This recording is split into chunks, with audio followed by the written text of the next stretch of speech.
Hello అండి. Welcome to our channel ముద్దపప్పు ఆవకాయ. ఇవాళ మన రెసిపీ వచ్చేసి మామిడికాయ పచ్చి పులుసు అండి.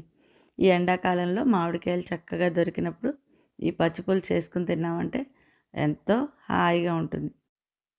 ఈ ఎండాకాలంలో ఎండలకి ఏది వేడిగా తినబుద్ధి కాదు. అలాంటప్పుడు ఈ పచ్చి పులుసు చేసుకొని తింటే కడుపులో చల్లగా హాయిగా ఉంటుంది. ఇది ఎలా చేయాలి అంటే ఒకసారి చూద్దాం రండి. ఒక మీడియం సైజు పచ్చి మామిడికాయని తీసుకొని దాన్ని ఒక గ్లాస్ నీళ్ళు గిన్నెలో వేసుకొని దీన్ని అందులో వేసేసి శుభ్రంగా ఉడకబెట్టేసుకోండి. ఒక 10 నిమిషాలు పడుతుంది ఉడకడానికి. ఉడికించేసుకున్నాక ఆ మామిడికాయకి చక్కగా పైన తొక్కంతా తీసేసి గుజ్జంతా శుభ్రంగా పిండేసేసుకుని ఆ రసాన్ని ఒక గిన్నెలో పెట్టి పక్కన పెట్టేయండి. ఇప్పుడు మీడియం సైజు ఉల్లిపాయను తీసుకుని చిన్న చిన్న ముక్కలుగా కట్ చేసి పక్కన పెట్టుకోండి. అలాగే ఒక 2 పచ్చిమిరపకాయలని చిన్న ముక్కలుగా చేసి అది కూడా పక్కన పెట్టేయండి. ఒక కప్పు కొత్తిమీర, ఒక కరివేపాకు రెబ్బ కూడా రెడీగా పెట్టేసుకోండి. ఇప్పుడు ఎలా చేయాలో చూద్దాం. ఒక గిన్నె తీసుకుని అందులో ఇందాక మనం తరిగి పెట్టుకున్న ఉల్లిపాయ ముక్కలను వేసేయండి. అలాగే పచ్చిమిరపకాయ ముక్కలు, కొత్తిమీర కూడా అందులో వేసేసుకోండి. ఇప్పుడు అందులో కరివేపాకు రెబ్బని చక్కగా దూసుకుని అలాగే అందులో వేసేయండి.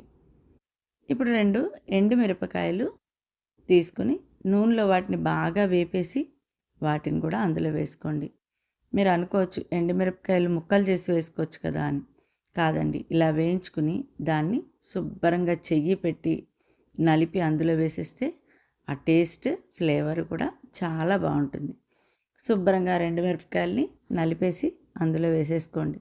ఇప్పుడు చెయ్యి పెట్టి అన్నీ కలిసేలాగా కలిపేసుకోండి. ఆ ఉల్లిపాయ, పచ్చిమిరపకాయ, కొత్తిమీర, ఆ ఎండుమిరపకాయ అన్నీ కలిపి మంచి సువాసనగా ఉంటుంది. కలుపుతుంటేనే తినాలనిపించే అంత వాసన ఉంది. ఎంత బాగుందో. చక్కగా అంతా కలిపేసేసుకున్నాక ఒక చిటికెడు పసుపు వేసేసుకుని అలాగే మనం ఇందాక ఉడకపెట్టి ఉంచుకున్నాం కదా ఆ మామిడికాయ రసాన్ని అలాగే వేసేయండి. అంత పల్చగా మీరు తీసుకోవాలి. చూశారు కదా వీడియోలో. అలా తీసుకున్నాక ఇప్పుడు అందులో ఒక 1 స్పూన్ సాల్ట్ని వేసేసుకోండి. సాల్ట్ మీ రుచికి సరిపడా అడ్జస్ట్ చేసుకోండి. ఇప్పుడు చేయి పెట్టి శుభ్రంగా అంతా కలిపేసుకోండి. అన్ని ఫ్లేవర్స్ పట్టి ఇది చాలా బాగుంటుంది. ఈ పచ్చి పులుసు చేసిన రోజు కన్నా మొన్నాడు ఇంకా బాగుంటుందండి.